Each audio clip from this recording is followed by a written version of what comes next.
Today, things are now getting really interesting.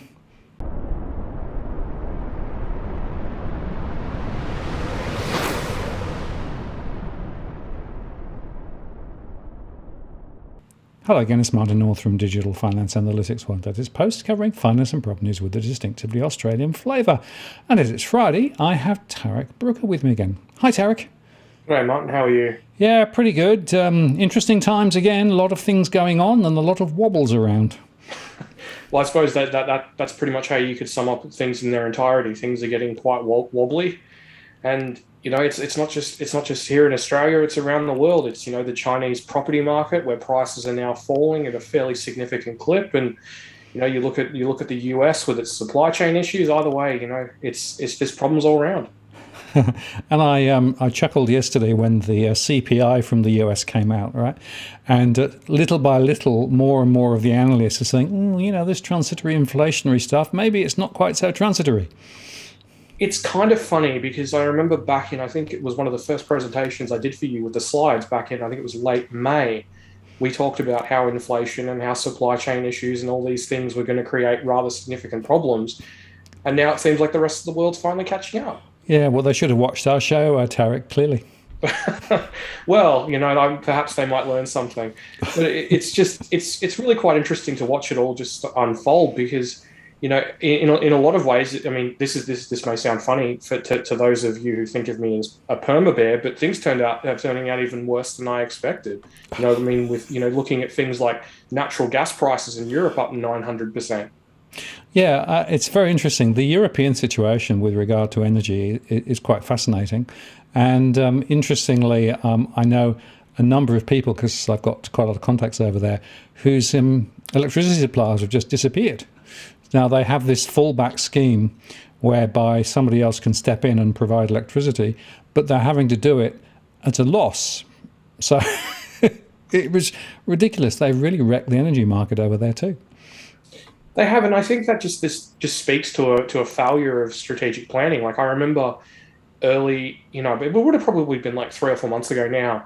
People were making fun of the Chinese for having power cuts because they, basically just didn't have enough coal. They didn't prepare themselves sufficiently for the demand that would come, and everyone was going, "Ha ha! Look at them, aren't they stupid?" And now it's happening across the world. It's happening across Europe. It's happening in India. It's happening in China. It's happening in Brazil. It's happening, in all 4 corners of the globe. Absolutely. Well, supply chain disruptions are even hitting Australia because people are complaining they can't get what they normally get. And in fact, I went down the shops the other day and I couldn't get any milk. Well, that's just the path of the course at this point. The world was never prepared for everything to be switched off and then suddenly switch back on again. It's not like a piece of technology where that's the absolute best thing you can do. By turning it all off and then turning it all back on again, we've created any number of different issues and problems and unforeseen consequences. And then we threw tens of trillions of dollars at the economy as well. So, we've created this monster of a thing, and no one really knows when all these issues are going to be resolved. I mean, you had like this, one of the executives from Maersk, who's one of the biggest shipping and logistics companies in the world, basically saying we need demand destruction if these supply chain issues are going to be resolved anytime soon. Scary thought, isn't it? And it's fascinating if you think about, I don't know, a pair of trainers, right? Most of them are made from many different parts from very different manufacturers, and then those parts are shipped around the world and they're sort of put together, maybe 50 to 100 parts, and then they're shipped down here. And so by the time you've got your pair of trainers here in Australia, the logistics and supply chain that represents is scarily complex, and that's just a simple product. It is. And when you start to look at more complex things with, like not just a pair of runners, but something like complex, like a piece of machinery, it becomes even more complex because you've got all of these, all these little widgets, all these little parts and things that you don't really think much about in everyday life. But when production's been switched off, when demand has been ramped up, it all of a sudden it becomes an issue. Like even Rio Tinto came out today and said that parts shortages are starting to become a significant issue in terms of how much iron ore they're going to be able to dig out of the ground, which could become a major problem for Australia's GDP because iron ore export volumes are one of the key inputs. That's right. And often it's the weakest link, isn't it? It doesn't have to be necessarily, the total machine, but if one component of that machine falls over and you can't get a replacement, unless you can print it, on these, flatbed printers and, create something temporarily, you're stuck. You really don't have a solution. No, you don't. And that's one of the problems with this, give the contract to the lowest bidder, just-in-time logistics system that we have, because all of a sudden you can create these problems whereby you just can't solve them. They're not something that can be solved quickly. It's something that takes time. It takes capital, and it takes a commitment to manufacture more. But by the same token, you look at it from the manufacturer's perspective, they're just like, well, I'm worried about a glut. I'm worried about making too much and creating a deflationary scenario. So, it's really something that's very difficult to balance for these manufacturers and just for the global economy more broadly. I was talking to someone the other day who acquired a 3D printer because they decided that was the best way to make sure that they could, make bits if they needed to make bits. And then they discovered they couldn't get the filaments to be able to feed the 3D printer because there was a supply chain problem. So it just shift the problem. Well, the shifting of the problem is one of the things that we're starting to see at the moment in the US, because there's this idea that the only thing that's stopping the US from functioning normally is that they can't get the goods off the ships into the ports and into the interior fast enough. And that's not correct. There's a whole host of other issues with not enough truck drivers, not enough truck chassis for these shipping containers, not enough logistics spaces, not enough warehouses. We've seen roughly 4 to 5 years of import goods growth occur in about 12 to 18 months. And I've got a chart later in the slideshow that I'll show, just how serious that has been over, since the pandemic began. Well, a great segue. Why don't we get those charts flowing? Because people love your charts, Tarric. They love your charts. Well, that's good to hear. All right. Well, we've got a nice little cartoon here about the supply chain issues and how it might be a little bit hard to get for Santa to get all the goodies this year. It's a great one, isn't it? We're out of everything, pretty much. It says. Yeah, pretty much. Even coal. So at least Scott Morrison should be happy. Okay, this is an interesting one. Chinese housing prices have started falling, largely since the Evergrande saga became, the Evergrande saga, which is, basically the Chinese property version of the never-ending story. And as you can see in the sort of wider, Chinese metropolises, which is the top 51 cities, housing prices are starting to fall quite significantly. We've seen housing prices fall more than 3% in total over the last 3 months, and price falls are accelerating. And this comes at a time that total housing sales in the top 10 Chinese cities are down by about 44%. And also, it was reported this morning by the Chinese government that of the various auctions that the local government does to release land to developers, only 17% of those developers who bought at auction these development sites are actually non-state owned or state funded enterprises. So we're seeing something almost like a stealth nationalization of the Chinese property sector, because they're the only ones who are willing to pay the prices necessary to get the Chinese government to release this land. Yeah, and just one point there, Tarric, of course, Evergrande is one example, right? But it is the entire property sector that's now creaking, isn't it?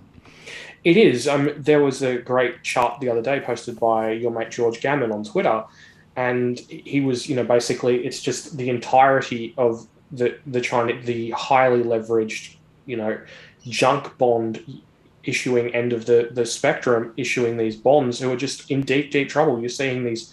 Evergrande has sort of been this gradual, decline as it became clear what its impact was and would be on the industry. But some of these other bonds for these smaller property developers, on one hand, some of them have already blown up and they're blowing up behind the scenes every day, which is further complicating access to credit for these Chinese property developers. But it's also the fact that even like the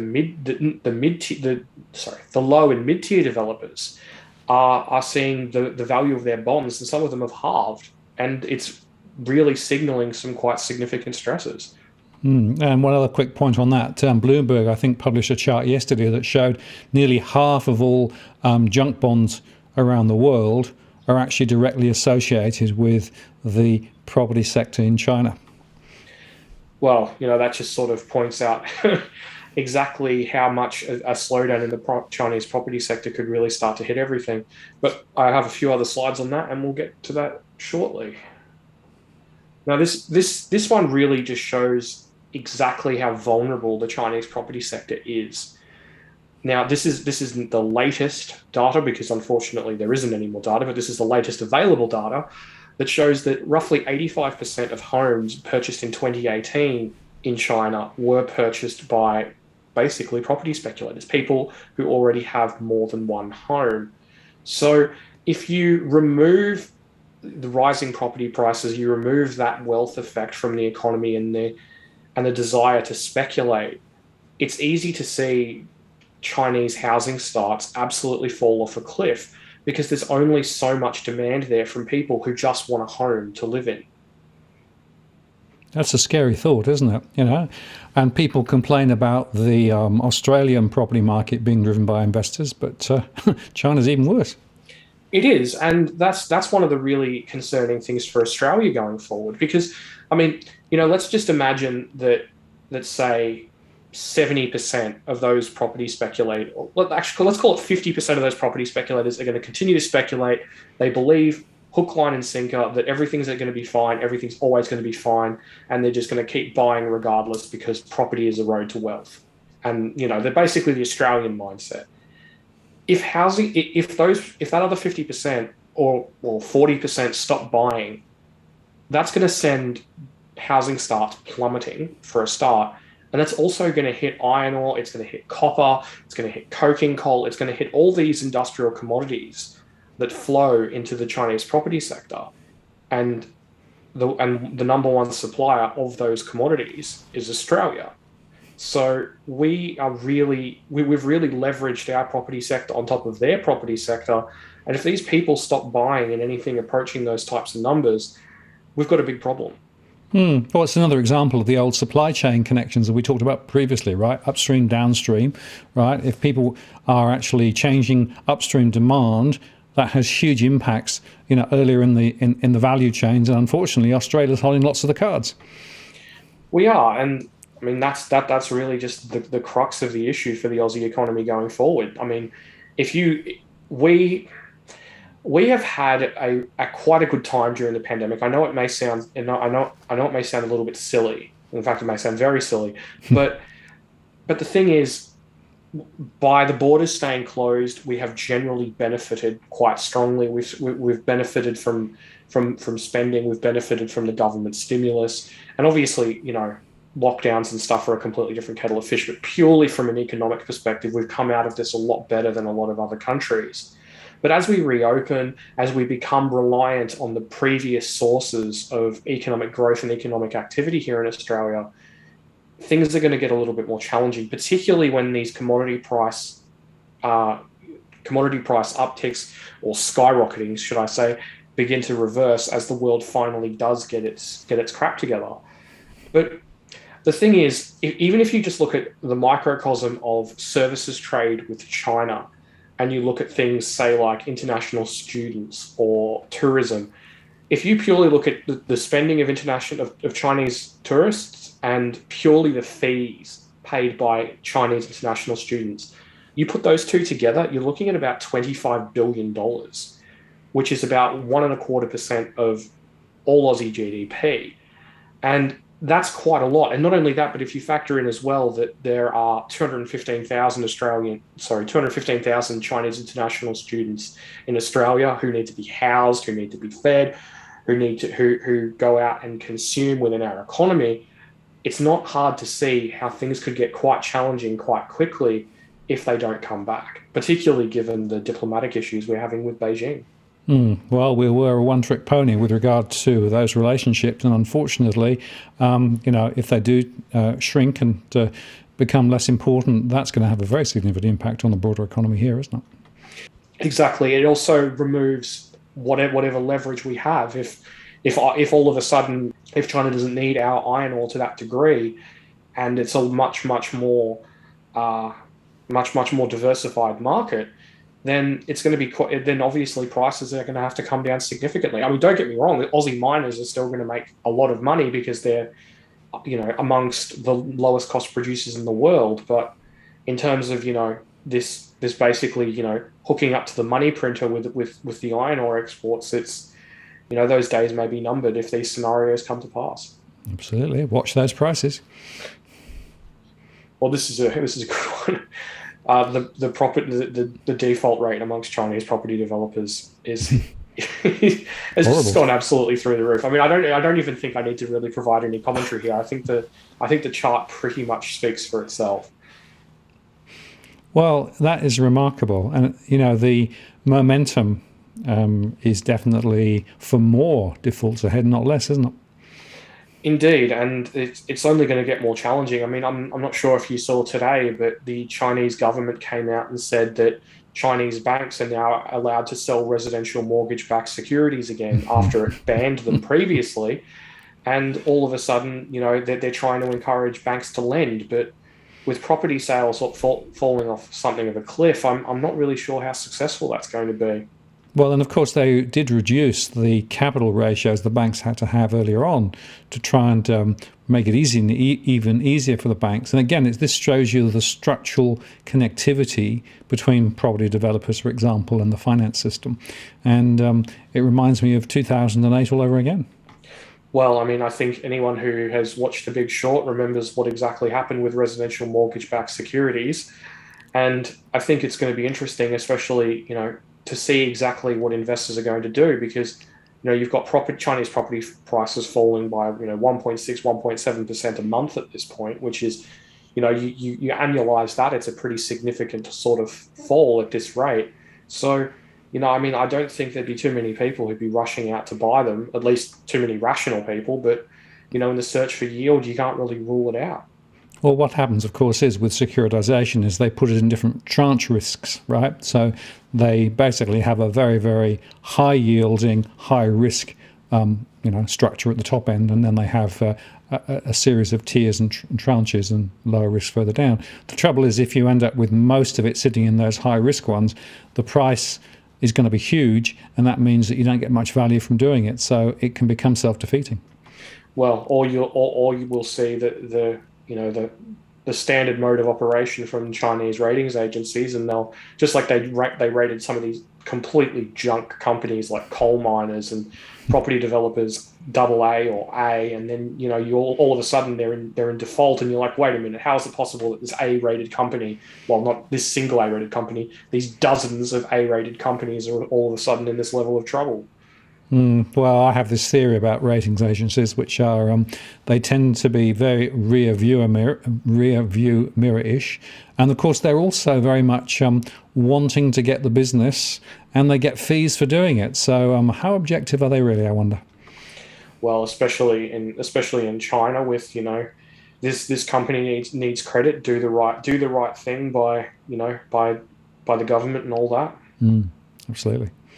Now, this is one that's concerning for basically anyone who lives on this planet, and it shows that the producer prices at the factory gate in China are rising by about or almost 11%, which is the highest level in 26 years. And for the moment, Chinese companies are absorbing these higher costs, and you can see that in the fact that the Chinese CPI is actually less than 1% year on year. But the issue with that is, do they start passing those rising costs onto foreign consumers? And does China start to export inflation overseas? Now, obviously, they've got to be competitive with the rest of the world, and they can't just jack up their prices willy-nilly.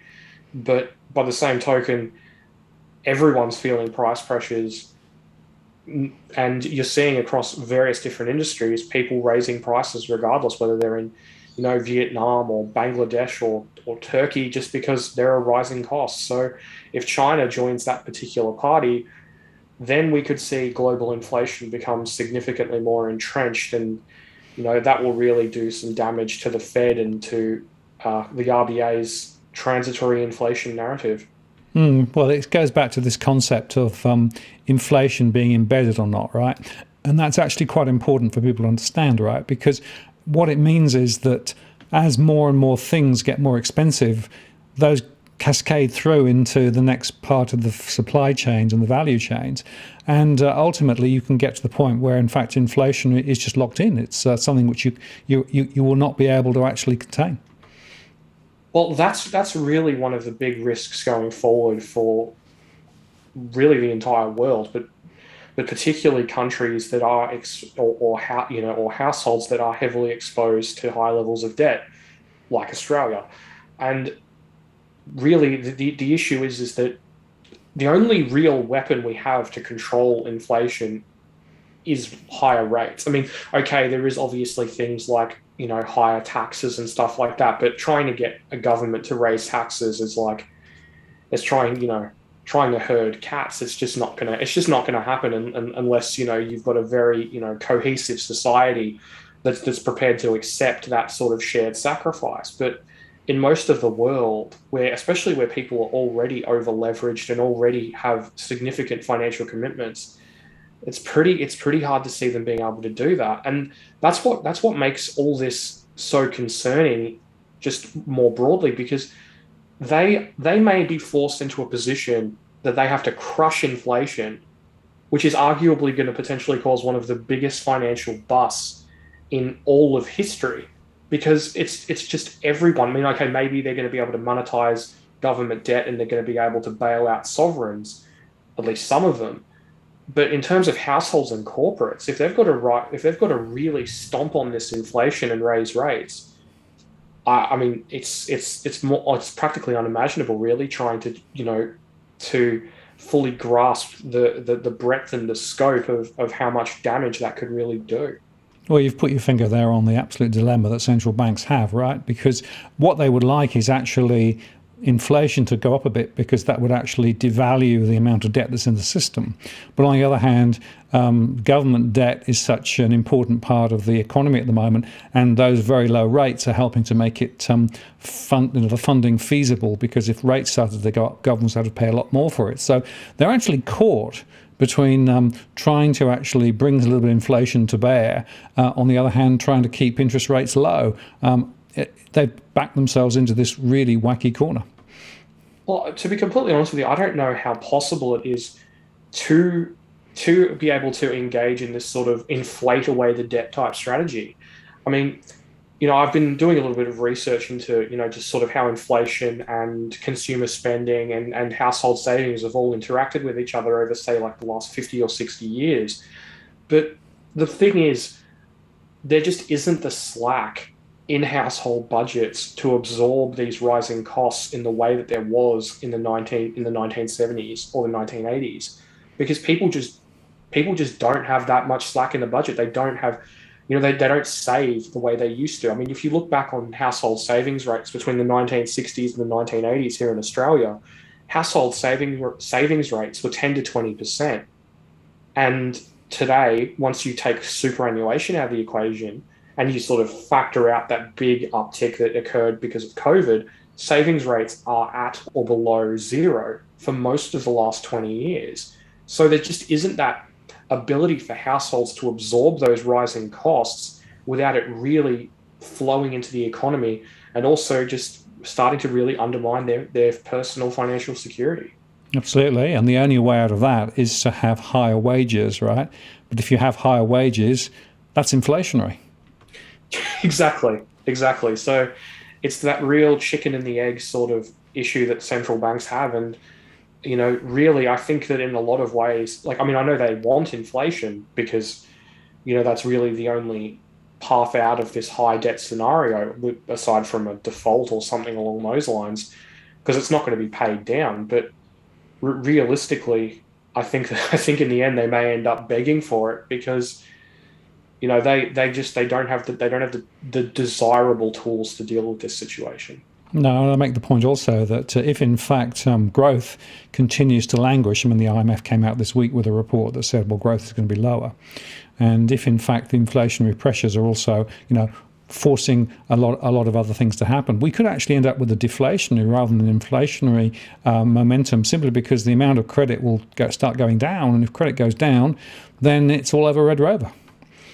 Well, it's also just there's the credit side of things, as you say. I mean, there's the part of stagflation, which is the declining growth. And I mean, if the Atlanta Fed's forecast for just 0.3% or 0.33%, should I say, growth for the US economy in Q3 is correct, I mean, that puts America on an absolutely disastrous trajectory. After spending all these trillions and trillions and trillions, and having all these households run down their savings over the last few months, if that's the best they can do with all that stimulus, what's it going to be like next year when the fiscal cliff arrives? That's correct. And of course, some of the Feds have stopped nowcasting because they didn't like the answers they were getting. Yeah, exactly. It's just gold. All right, now this is an interesting one, just in the broader inflationary debate. Now, US rents have basically gone through the absolute roof. The CPI hasn't really done a fantastic job of measuring it. As far as it's concerned, rents have only risen by about 3.2% over the past 12 months, while various different indices, Zillow, Apartment List, and a plethora of others have put rental inflation at somewhere between 12 and 16%. The CPI continues to insist that it's 3.2% and everything's fine. Now, one of the main reasons this is because of what they call owner equivalent rent. Because if you own a property, you obviously don't pay rent, and they instead ask that proportion of people who own their own home to then estimate how much their property could be rented for. And they tend to be, sort of a relatively lagging indicator. But when people start to realize that we are in an inflationary environment, at least for the time being, you could see that begin to reverse quite significantly and quite violently, potentially as well. Because it's driven by psychology and how people perceive the rental value of their home, if they hear about inflation, they hear about things going up, basically what you could end up with is a self-fulfilling prophecy, in the same way that has occurred in the past with inflation expectations coming true. Well, and that's very interesting because, of course, inflation the CPI used to include a different set of measures for housing, right? And some years ago, around the world, those were taken out, and this sort of proxy owner equivalent rental thing came in its stead, which understates quite often the real true costs of housing. And somebody asked me the other day, could I calculate the CPI in Australia based not on the current methodology, but on the methodology that was used 20, 30 years ago. And I've started that project. It's quite complex because, of course, some of the rules are changed and some of the data no longer exists. But what I can tell you is that if you actually were to put the old metrics back in to measure property and housing, the CPI would be a lot higher in Australia than it currently is. Well, I can imagine. So would that include housing price appreciation in the calculation? Yes, it would. Yep. Okay. Well, I can only imagine what that would look like, considering the fact that housing prices have apparently absolutely gone to the moon. Yep, absolutely. And there was a policy decision taken around the world to take that out of the of the CPI, right? So now, just think about that for a second. If in fact the CPI is really bigger, then all these very low, ultra low interest rates around the world are actually way too low, because effectively they're targeting a 2 to 3% target that's actually not real. Well, shockingly, I think that governments just go looking for the outcomes they desire. I mean, that's why, if you look at why during the Eurozone debt crisis, the EU and a bunch of other countries around the world suddenly decided that illegal activity like prostitution and drug dealing and all this other sort of stuff was suddenly going to be included in gross domestic product, and they gave their economies a nice little boost. Yes.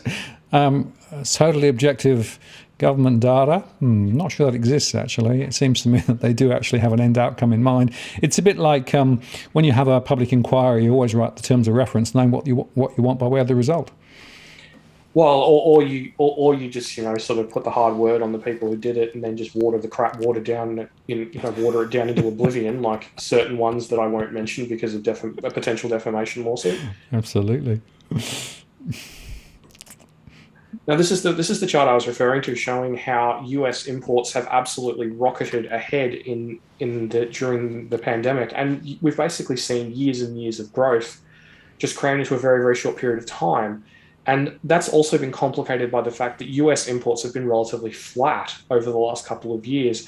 So there hasn't really been that requirement to, expand logistics, to train truck drivers, to, you know, make sure there's sufficient chassis and rail capacity to be able to move all these goods. And now all of a sudden you've thrown these extra trillions and trillions of dollars into the mix. The system just wasn't ready for it. And even if they do manage to solve these problems at the ports, not just in America but globally, if the internal logistics train isn't sufficient, you're going to end up with the same problem. It's just going to spread even wider.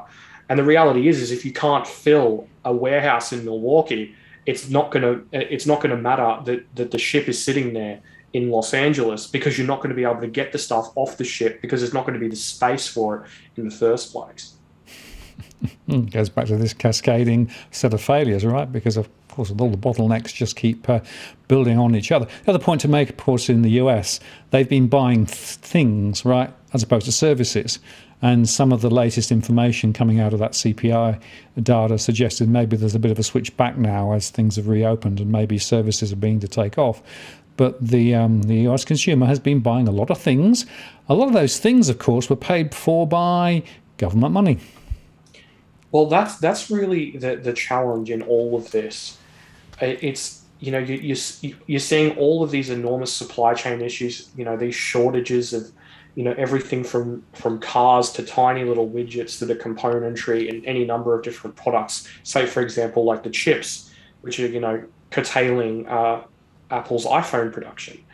But the reality is that these issues are not easily solvable. And part of the problem in all this is that once they are solved and once they do resume production at this level to fulfill this demand, you're basically baking in a disinflation or perhaps even deflationary scenario.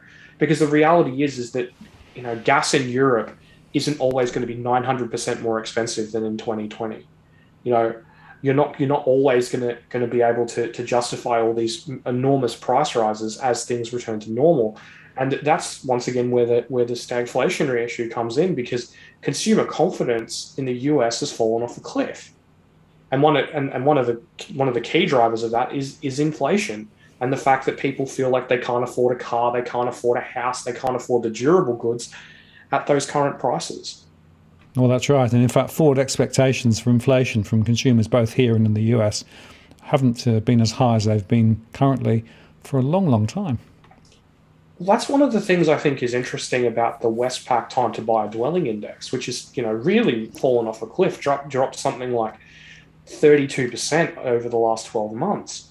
So, I mean, I do wonder if over time Australians perhaps may begin to feel similarly to Americans, just that things are too unaffordable and that they've had enough. Although, I don't know, maybe we're gluttons for punishment here in Australia with our rising housing prices that are celebrated around barbecues across the nation. Oh no, property will always go up. It goes up religiously. There's no ifs and buts about it, right? Most people believe property prices will ultimately always go up. And they also believe that the government will save them. In other words, the government will always do things to keep property prices going up. That is a fundamental religion wired into the psyche of most Australians. Well, I can't unfortunately disagree with you there as much as I would like to, but it is something to really think about going forward. Just because people often ask me about housing prices, and about on a more personal note, and obviously I don't give that type of advice, but I think part of the problem with all this going forward is how much more of our taxpayer money is the government willing to burn at the altar of high property prices? And the answer is I A really lot. don't know. Well, it's a lot, isn't it? And, the Victorian announcement last week that they're going to now do basically shared equity. In other words, taxpayers' money is going to make up the difference between, 75% and 100% or something like that, right? Another example of, yet again, taxpayers' money flowing through the system to be able to support the property sector, to be able to support house prices. And, I keep saying this, it's a zero-sum game because, of course, all that happens is that prices go up by the amount of the stimulus that's actually thrown in. You saw it over in Western Australia. You see it wherever you look. This is a stupid thing that we got ourselves into, but governments just keep doing it. Well, that's something that I think we need to explore and get into more as a not just obviously you and I, but just as a nation, And I think it really just points out how basically, well, I'm just going to come out and say it, how screwed we are. To be completely honest with you, we are in a nation where $93 billion a year is pulled out in the form of home equity. Now that's very nearly two of all of Kevin Rudd's stimuluses, which was spread out over about 3 years. So you've got two times stimulus, almost two times Rudd's stimulus, except it's every year instead of spread over 3 years. Or it's about 8 times all of Rudd's cash handouts. So, it crammed in every single year solely from equity, mate. So the problem is that if property prices stop rising, people are less able to take advantage of that. And obviously, if property prices fall, then they really can't take advantage of that.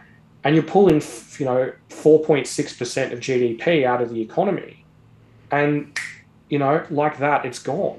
And not only that, but if it reverses and people start paying down their mortgage instead of borrowing against them, well, then you've really got an even bigger problem. So, I think that's really the issue here, that, there are no good options anymore. We've passed that point.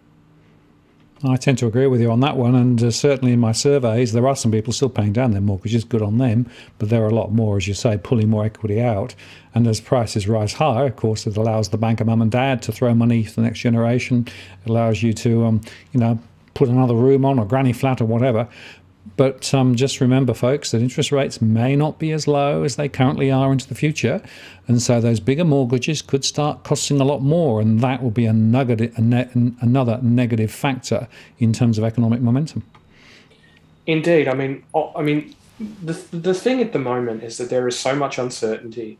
Things could go either way. We could see a deflationary scenario beginning as soon as towards the end of the year. I don't think that that's likely at this point, but I think it's possible. And it's possible that we could see an inflationary scenario where inflation continues for at least another couple of years. So, all these things are on the table. And I think one of the things that people really need to remember is that Philip Lowe is not God when it comes to interest rates. As much as he is sort of presented like that with his promises of, we're not going to touch it for 3 years and all that business. Not long ago, I think it was about in May or June, the Bank of England was like, no rate hikes until 2023. And now the Bank of England are like, potential rate hike in December this year. And that's what the market is now pricing in.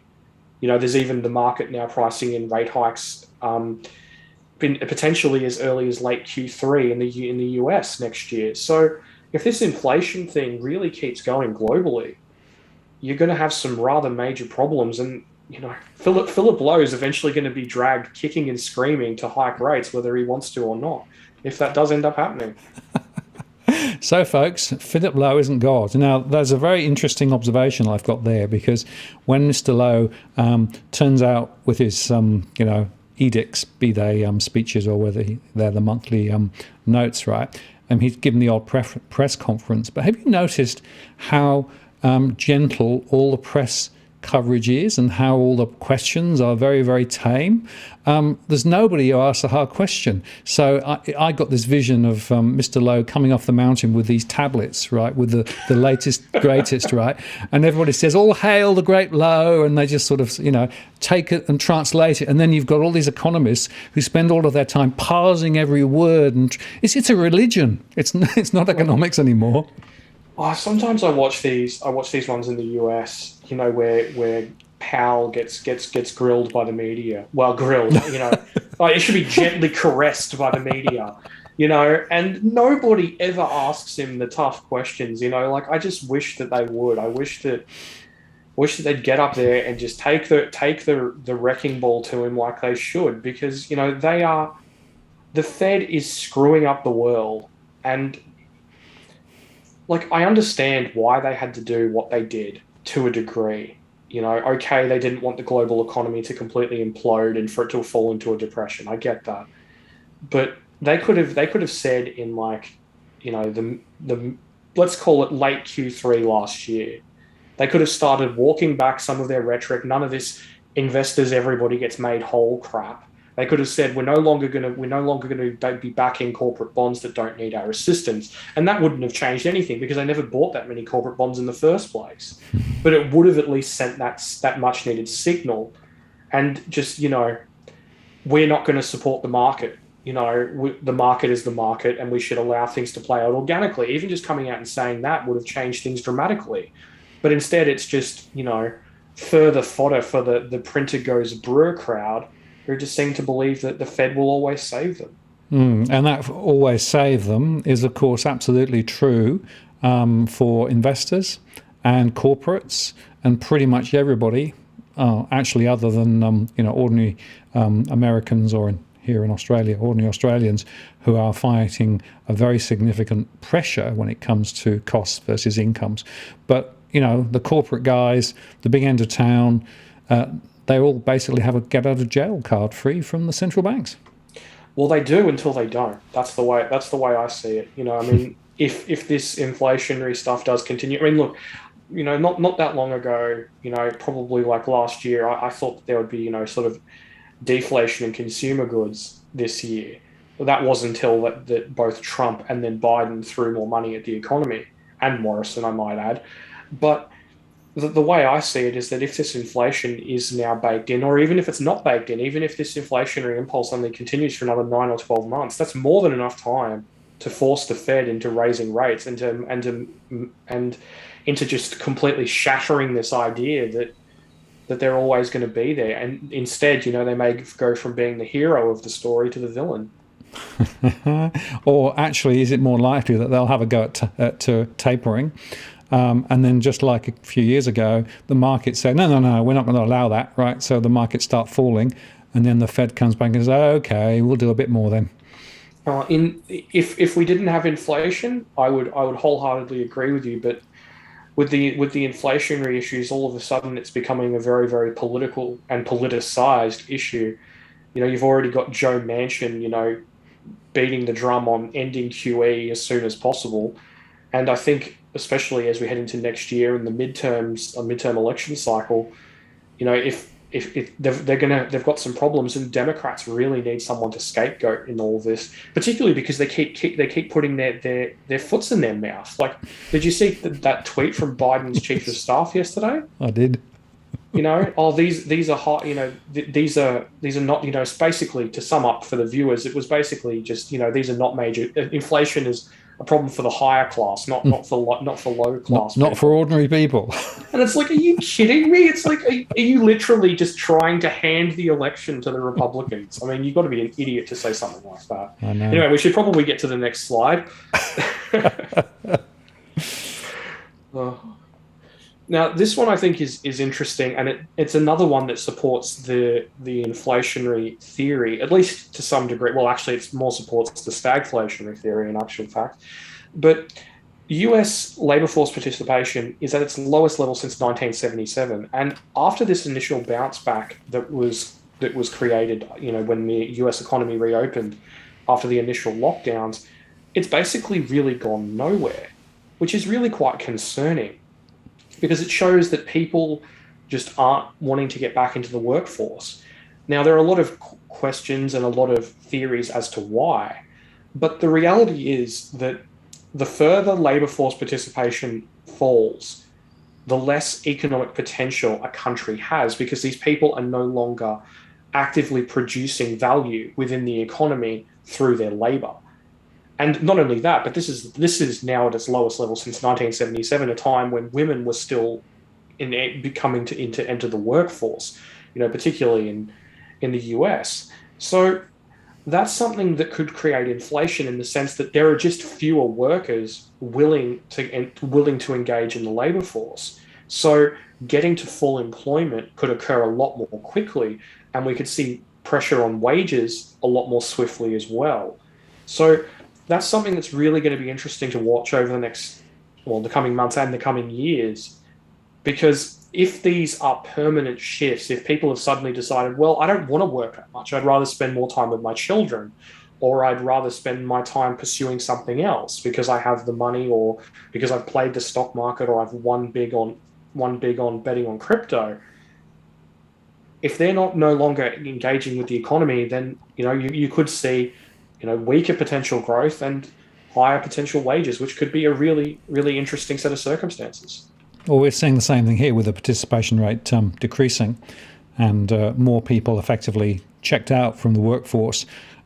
Question is, will they check in again later? And actually, a lot of the statistics around employment and things are really, really very, very wobbly at the minute because of this. But I think this participation rate question is a really important one. There are lots of people who have checked out, and they may not check back in again. No, and that may be, just a permanent structural change. And it could, not only that, but, with working from home and even people working fewer hours and working part-time, this could actually be even understating that issue. And it could actually be even more serious than it appears. Absolutely. Could well be.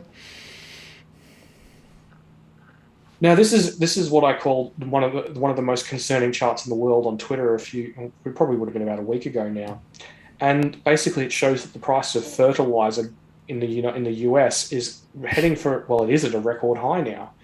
And with the gas crisis that's going on in Europe and elsewhere, natural gas is one of the key components in manufacturing fertilizer.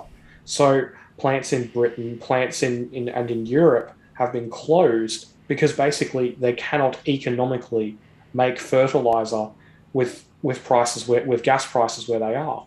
So that's obviously creating, this compression in the market, which is causing prices to rise. And we're only just seeing the beginning of that now.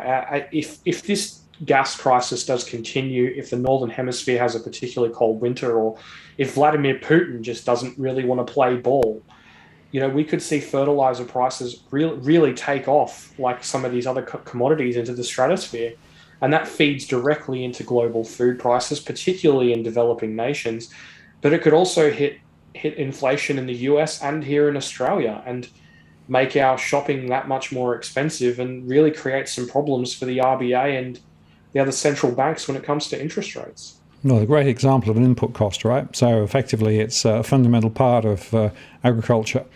And, if those prices continue to rise, they've got no choice, because they'll have to pass those costs on through the supply chain, into the stock, into the shops. Again, it shows you precisely what we were talking about earlier on, how all of these elements cascade forward and effectively end up with more price pressures at the end of the chain. And ultimately, the consumer is the one who picks it up.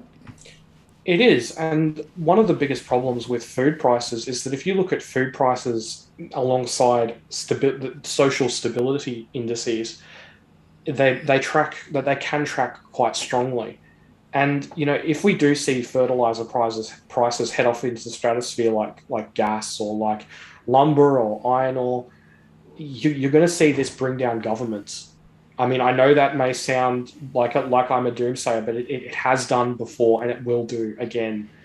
And it's just food. Putting food on the table for your family is it is arguably the most essential thing. And if you take that away from people, particularly in the developing world where they've already been struggling because of COVID, because of inflation, it may not be a very, very pretty picture in the months and years to come if this trend continues and isn't addressed. No, I agree with that. It's very, very critical to watch. And as you say, social unrest is just over the hill. Well, Tarric, that was tremendous. And, again, what's so interesting is that how all these pieces of the jigsaw puzzle point in a similar direction, right? Which is that effectively we know we've got issues with supply chains. You can look at it wherever you go and you can see some of the same issues. You can see how central banks are pretty much caught now between, the devil and the deep blue sea with regard to what to do. My question, though, is what's the political impact of all of this, do you think? Do you think, people are just going to sort of shrug their shoulders and move on, or do you think this has potential political impact as well? Do you mean like the supply chain side of things or the inflation side, or both of them combined? Well, I was thinking of, if you put it holistically together, you can see all of these elements working, right? But so far, the politicians have managed to stay out of it pretty much, haven't they? Here in Australia, broadly speaking, yes. Basically because, Australians are a relatively easy lot to please, to be completely honest with you. As long as you're not actively screwing something up, people seem relatively happy to just, as long as the government isn't interfering in their lives too much. Well, even if they are. But in the US, it's really hitting Biden's approval rating. Biden's approval rating got smashed after Afghanistan, and it hasn't recovered. And inflation is one of the key reasons why that's occurring. And not only that, but even these supply chain issues are really starting to put pressure on him. And to be completely honest with you, they have no idea what they're doing. I read these things from these, experts on supply chains and stuff who are basically saying that this could take years and years to resolve because it's an enormously complex problem with a lot of different inputs.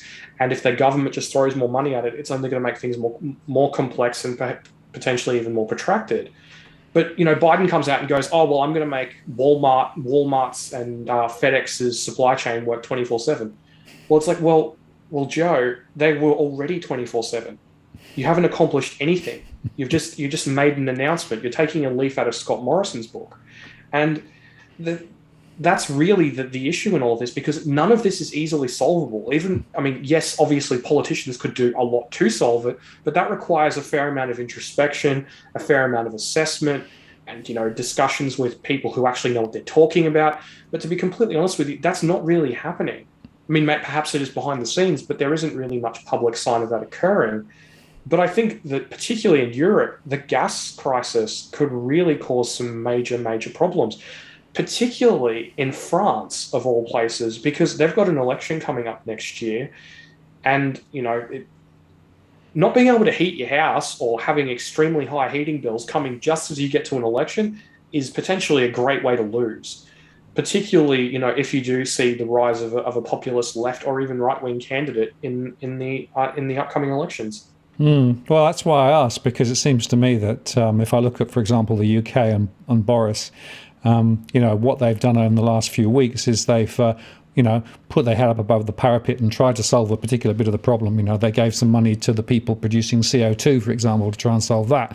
And then they sort of said, well, maybe we'll help some of the, the steel makers over here. And they're sort of throwing bits and pieces all over the place at the same time as they're actually withdrawing some of the low-level support for individual households, right? And it's beginning to look like they actually have no idea what they're doing. Now, maybe that was always true, but it seems to me that these sorts of intractable issues that we're now seeing, right, which are real, dynamic, but real issues in terms of what's really happening out there, right, are different from the broader economic policy issues, which are always sort of nebulous and fluid. These are real issues, right? If, as you say, you can't get your food on the table or whatever, these are things that really impact individuals and, frankly, will make a difference as to how they vote and what they think. I think politicians in a number of countries, perhaps even in Australia, are now starting to tread a very, very fine line, because maybe people are actually getting to the point where they're saying, come on, guys, it's time to actually get serious about doing real things rather than all this stupidity that they spend all their time doing. I think as long as a government can manage to make things look, like they know what they're doing, they can manage to look like they're at least doing something. Say JobMaker, for example. JobMaker pledged to create 450,000 jobs. It created 1% of that, but nobody gives a crap. Now, you and I care, and I imagine there are quite a few people who are into politics who care, and quite a few viewers that care. But in terms of the average person, they don't really give a crap. It was just like, oh, well, Scott Morrison said he was going to do this, and that's fantastic, and then they just forget about it. But, I think Australia is relatively, I don't want to call us lucky. I mean, I suppose we are lucky, purely from the fact that we don't have all these problems to the same degree as the rest of the world. But in terms of the US, in terms of Europe, and basically everywhere else on the planet that's experiencing these problems, it's gonna end a lot of leaderships. It's gonna end governments. It's gonna end. It's just going to be a really challenging time for a lot of people. I remember we discussed this. I probably would have been the middle of last year, how we discussed the similarities with the uncertainty of the 1930s, and I think that particular call is looking relatively prophetic at this point because obviously the thing that people need to remember is that the 1930s took a long time. We're not saying that that Nazi Germany is going to invade Poland tomorrow, or even that that's going to happen at all. But just that there is that level of uncertainty of economic crises going on behind the scenes that could really create some rather seismic shifts. And just to go back to China for a moment, if we do see the Chinese property sector go down the gurgler, and if we do start to see more issues emerge in China, particularly as you see the profits and the profitability of businesses get squeezed and households get squeezed too. You could see all sorts of wacky things happening. You could see, start to see actual, real, proper, saber rattling over things like Taiwan. You could see, the Chinese sail their entire amphibious fleet, into the Taiwan Strait and scare the absolute crap out of everyone. They may even do it. I don't think that's especially likely in the short term, but it's a possibility. And this is all stuff that's potentially on the horizon. And I don't think that any of it really has been priced in. We're just priced to perfection, both in terms of how things are perceived and priced by the market. And that's the point, really, isn't it? The markets are very much on the up at the moment, not quite at their highs, but quite close to them, because they think that, the COVID is now under control and, the worst of it is past, the earnings look pretty good, etc. But it seems to me that they've got some very, very rose-tinted spectacles on. Maybe they're Philip Lowe's rose-tinted spectacles. That's maybe it's it. Maybe they've got a job lot. But yeah, no. Well, I think Tony Locantro made a good point in your chat with him on Tuesday night. That perhaps the end of COVID, the sort of end of the emergency, so to speak, if it does end, in relatively short order over Christmas, as people are hoping, in the Northern Hemisphere and stuff because of vaccinations, perhaps Tony is correct, and that is the real threat in all of this. That it's sort of buy the rumor, sell the news. Yeah, we'll see. I tell you what, we always say it's interesting times, right? Always plenty to talk about. So I appreciate your time today once again, Tarric, and the slides as well. And I reckon we should do it all again quite soon. Well, I'm sure there'll be plenty more to talk about one way or another. Thanks very much. See you later. See you later, mate. Bye.